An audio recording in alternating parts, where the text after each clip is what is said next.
seconds and counting. Team.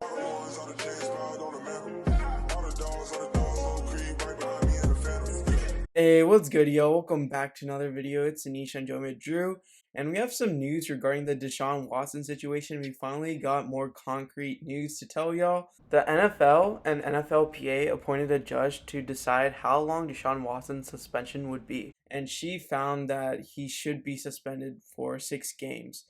Now, the NFL has 3 days to decide to appeal Deshaun Watson's 6-game suspension, but the NFLPA expects the NFL to abide by this decision, and if not, they're going to appeal or proceed with legal measures. The NFL wanted a 1-year indefinite suspension, so who knows if they might meet in the middle, try for a 12-game suspension. Some backstory if you haven't been keeping up with the news. There was also lawsuits against the Texans saying that they also played a role enabling him. So the Texans also settled 30 lawsuits. Deshaun Watson settled 23 of the 24 lawsuits. Who knows if Roger Goodell and the NFL would like to increase suspension amount, but Drew, what are your thoughts on this news? Yeah, it's been a really complicated situation, but I think the most reasonable thing was to just suspend Deshaun Watson for a year without pay because, to be frank, he did even have a year off just last year. He decided that he was not going to play for the Texans. He had no interest in doing that, and then, of course, now you have all these, allegations.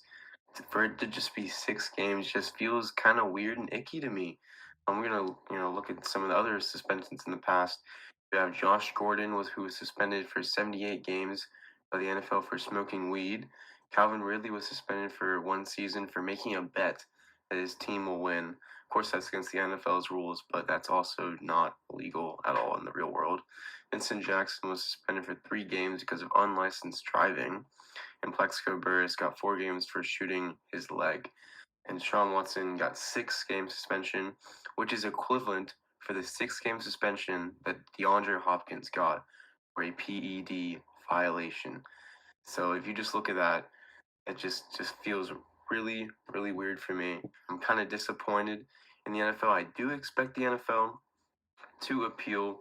I feel like they're going to try to push it to maybe 10 to 12 games, as of course they were pushing for him to be suspended a year to an indefinite suspension. In terms of the Texans here and how it's going to affect them, I think the Browns are going to be still a decent team. They got Jacoby Brissett as their starting quarterback for the first 6 games now. Got a really good running game, really good defense. They should at least be able to go 3-3 in those games. And of course, you got Deshaun Watson coming back.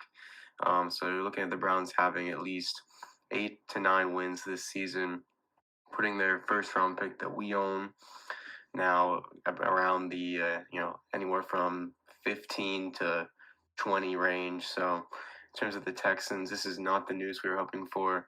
I think everyone wanted to see Deshaun Watson get that year to indefinite suspension. And the worst part of it is that he isn't really paying much in fines with that guaranteed contract that they got, where it all turned to it's like it's all guaranteed. So Deshaun Watson's not really paying too much out of his own pocket. So yeah, that's pretty much it for the video. Let us know your thoughts on this news. And as always, be sure to like, subscribe, and turn on post notifications. Thank y'all for watching. Peace.